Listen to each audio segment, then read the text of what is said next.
ಸುಟ್ಟು ಬಿಸಾಕ್ಬಿಡ್ಬೇಕು. ಅವ್ರು ಹೇಳಿದ್ರು ಯಾವುದೇ ಉದ್ಯಮ ಆಗಲಿ ನಮ್ಮವ್ರು ಏನಾಗುತ್ತೆ ಅಂದರೆ ಅಯ್ಯೋ ಹೊರಗಡೆ ಹೋದರೆ ಹೆಂಗೋ ಏನಂತಾರೋ ಏನೋ, ಇನ್ನೊಬ್ಬರಿಗೋಸ್ಕರ ಅಲ್ಲ ಬದುಕೋದು, ನಿಮಗೋಸ್ಕರ ನೀವು ಬದುಕ್ತಾ ಇದ್ದೀರಾ, ಅದನ್ನು ತಿಳ್ಕೊಳ್ಳಿ. ಎಲ್ಲದಕ್ಕಿಂತ ಬಹಳ ಮುಖ್ಯವಾಗಿ ಒಂದು ವಿಷಯ ಹೇಳಲೇಬೇಕು. ಎಲ್ಲಿವರೆಗೂ ನೀವು ಒಂದಾಗಲ್ವೋ ಅಲ್ಲಿವರೆಗೂ ದೇವರಾಣೆ ಸಮಾಜ ಒಂದಾಗಕ್ಕೆ ಸಾಧ್ಯ ಇಲ್ಲ. ಸಮಾಜದಲ್ಲಿ ನೀವು ಒಳ್ಳೆಯ ಸ್ಥಾನಮಾನಕ್ಕೆ ಬರೋಕ್ಕೆ ಸಾಧ್ಯನೇ ಇಲ್ಲ. ಈ ಉಪಕೋಮಗಳ ಹಾವಳಿನ ನಿರ್ನಾಮ ಮಾಡಬೇಕು.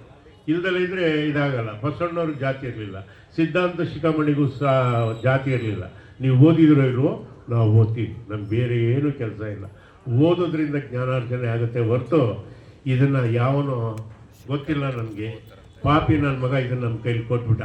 ನಮ್ಮಪ್ಪ ಗಾದಿ ಹೇಳೋರು ಏನು ಅಂತಂದರೆ, ಈ ನನ್ನ ಮಕ್ಕಳ ಕೈಲಿ ಕೋತಿ ಕೈಲಿ ಗುಲ್ಗಂಜಿ ಕೊಟ್ಟಂಗೆ ಆಗೋಗ್ಬಿಟ್ಟೈತೆ. ಗುಲ್ಗಂಜಿ ಅಂದರೆ ಬೇರೆ ಯಾವುದೂ ಇಲ್ಲ, ಇದೇ ಗುಲ್ಗಂಜಿ. ಇದು ಇದ್ಬಿಟ್ರೆ ಸಾಕು. ಹೆಂಡ್ತಿ ಗಂಡನ ಹತ್ರ ಮಾತಾಡಲ್ಲ, ಗಂಡ ಹೆಂಡ್ತಿ ಹತ್ರ ಮಾತಾಡಲ್ಲ. ಇದರಂಥ ನರಕ ಇನ್ನೊಂದಿಲ್ಲ. ಊಟಕ್ಕೆ ಉಪ್ಪಿನಕಾಯಿ ಉಪಯೋಗಿಸ್ತೀವಿ, ಆದರೆ ಬರೀ ಉಪ್ಪಿನಕಾಯಿನೇ ತಿನ್ನಲ್ಲ ಯಾರೂ, ಬರೀ ನೆಂಚ್ಕೊಳ್ತೀವಲ್ಲ, ಹಂಗೆ ಉಪಯೋಗಿಸ್ಬೇಕು. ಇದರಲ್ಲಿ ಗೂಗಲ್ ಅಂತ ಒಂದು ಬರುತ್ತೆ. ಆ ಗೂಗಲ್ ಹೇಳೋದೆಲ್ಲ ದೇವರನ್ನೇ ಸುಳ್ಳು. ಇಲ್ಲಿಂದ ನೀನು ಮಲ್ನಾಡು ಇಂಜಿನಿಯರಿಂಗ್ ಕಾಲೇಜು ಅಂತ ನಾವು ಏನಾದರೂ ಗೂಗಲ್ ಹಾಕೊಂಡ್ಬಿಡ್ತಂತಂದರೆ ಯಾರಾದರೂ ಕೇಳಿದ್ರೆ ಮಾತು ಬರುವಂಥ ಪುಣ್ಯಾತ್ಮರು ಸೀದಾ ಹೋಗಪ್ಪ ಸಾಲ್ಗಾಮೇರೋಡ ಅಲ್ಲೇ ಸಿಗುತ್ತೆ ಅಂತ ಹೇಳ್ತಾರೆ.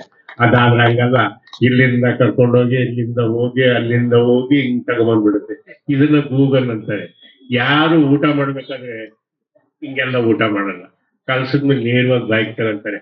ಹಾಗಾಗಿ ಸಾಧ್ಯವಾದಷ್ಟು ನೀವು ಬಳಕೆಯನ್ನು ಕಮ್ಮಿ ಮಾಡಿ ನಿಮ್ಮ ಮಕ್ಕಳ ಕೈಲೂ ಇದನ್ನು ಕೊಡೋದನ್ನು ನಿಲ್ಲಿಸ್ಬಿಡಿ ದಯವಿಟ್ಟು. ನಾವು ಎಲ್ಲಿ ಹುಟ್ಟಿದೀವಿ, ಈ ದೇಶದ ಬೆಲೆ ಏನು, ನಾವು ಪೂಜೆ ಮಾಡೋ ಗುರುವಿನ ಬೆಲೆ ಏನು ಅನ್ನೋದನ್ನ ಅರ್ಥ ಮಾಡ್ಕೊಂಡ್ಬಿಟ್ರೆ ಅದಕ್ಕಿಂತಲೂ ಬೇರೆ ಇನ್ನೊಂದಿಲ್ಲ. ನನ್ನ ದೃಷ್ಟಿಲಿ ಹೇಳೋದಾಯ್ತಂದ್ರೆ, ಈ ವೀರಶೈವ ಕಲ್ಯಾಣ ಮಂಟಪ ಆರಂಭೋತ್ಸವ ನೀವು ನೋಡಿದ್ರೋ ಇಲ್ವೋ, ಬಹಳಷ್ಟು ಜನ ಇದೀರಾ. ನಮ್ಮ ಕೈಯ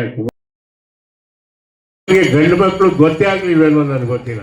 ಹಾಗಾಗಿ ನಮ್ಗೇನು ಬೇಜಾರಿಲ್ಲ, ನೀವೇ ಸ್ಟ್ರಾಂಗು. ಯಾಕೆಂದರೆ ನಿಮ್ಮ ಮೇಲೆ ಜವಾಬ್ದಾರಿ ಜಾಸ್ತಿ. ಯಾಕೆಂದರೆ ಎರಡು ಕಡೆಗೆ ಕೊಂಡಿ ನೀವು, ಎರಡು ಕಡೆ ಕೊಂಡಿ ನೀವು.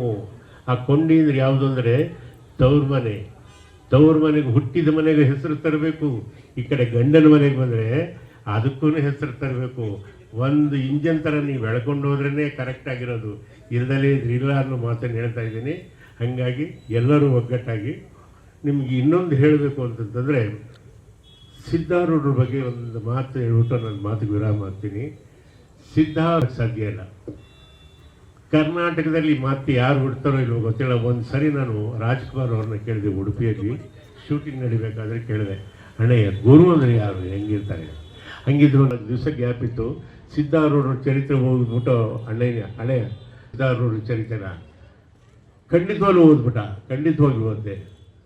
ಅದರಲ್ಲಿ ನಿಮ್ಮ ಫೋಟೋ ಛಾಪಿಸಿದ್ದಾರೆ, ರಾಧಾಕೃಷ್ಣ ಸ್ವಾಮಿಗಳ ಜೊತೆ ನೀವು ಕೂತಿರೋದನ್ನು ಫೋಟೋ ಹಾಕಿದ್ದಾರೆ ಅಂದಿದ ತಕ್ಷಣವೇ ಹಂಗಿದ್ರೆ ನೀನು ಓದಿದೆಯಾ ಅಂದರು. ಅವ್ರ ಬಗ್ಗೆ ಒಂದೇ ಒಂದು ಮಾತು ಹೇಳಬೇಕು ಅಂದರೆ, ಇಂಥ ಗುರುಗಳಿಗೆ ತಲೆ ತಿನ್ನುವಂಥ ಶಿಷ್ಯರುಗಳು ಭಾಳ ಇರ್ತಾರೆ. ನಿಮ್ಗೆ ಗೊತ್ತಿದೆಯೋ ಗೊತ್ತಿಲ್ವೋ? ಏನಾಗುತ್ತೆ ಅಂತಂದರೆ, ಸಿದ್ಧಾರೂಢರ ಹತ್ರ ಬಂದು ಒಬ್ಬ ತಲೆ ತಿಂತಾ ಇರ್ತಾನೆ, ಅಪ್ಪ ನನಗೊಂದು ಶರ್ಟ್ ಹೊಲ್ಸ್ಕೊಡೋ, ನನಗೊಂದು ಶರ್ಟ್ ಕೊಡೋ, ನನಗೊಂದು ಅಂಗಿ ಬೇಕೊಡೋ ಅಂತಾರೆ. ಆವಾಗ ಅವ್ರು ಹೇಳ್ತಾರೆ, ಸಾಯಂಕಾಲ ಬಾರಪ್ಪ, ನಾನು ತಾಯಿ ಸೇವೆ ಮಾಡ್ತಾಯಿದ್ದೀನಿ, ನಿನಗೆ ಸಾಯಂಕಾಲ ಬಂದಾಗ ಅಂಗಿನೂ ಕೊಡ್ತೀನಿ, ಗಿಂಗಿನೂ ಕೊಡ್ತೀನಿ ಅಂತ ಹೇಳ್ತಾರೆ. ಸರಿ, ಸಾಯಂಕಾಲ ಬರ್ತಾನೆ. ಅಪ್ಪ ನೀನು ಸಾಯಂಕಾಲ ಬಂದಿದ್ದಲ್ಲ, ಅದಕ್ಕೆ ಬಂದಿದ್ದೀನಿ. ಕಬೀರ ಅಂತ ಅವ್ರ ಆಶ್ರಮದಲ್ಲಿ ಒಬ್ಬ ಇರ್ತಾನೆ, ಅತ್ಯಂತ ಶ್ರೀಮಂತ ಜಾತಿಯಲ್ಲಿ ಮುಸಲ್ಮಾನ. ಅವನು ಹೇಳ್ತಾನೆ, ಏ ಕಬೀರ, ಆ ಅಂಗಿ ಕಳಿಸಿ ಅವನು ಕೊಡೋ ಅಂತ. ಅದನ್ನು ಸುಟ್ಟರೆ 4 kg ಇದು ಬರೋದಂತೆ, ಏನೋ ಬೆಳ್ಳಿ ಬರೋದು ಅಂತ ಹೇಳ್ತಾರೆ.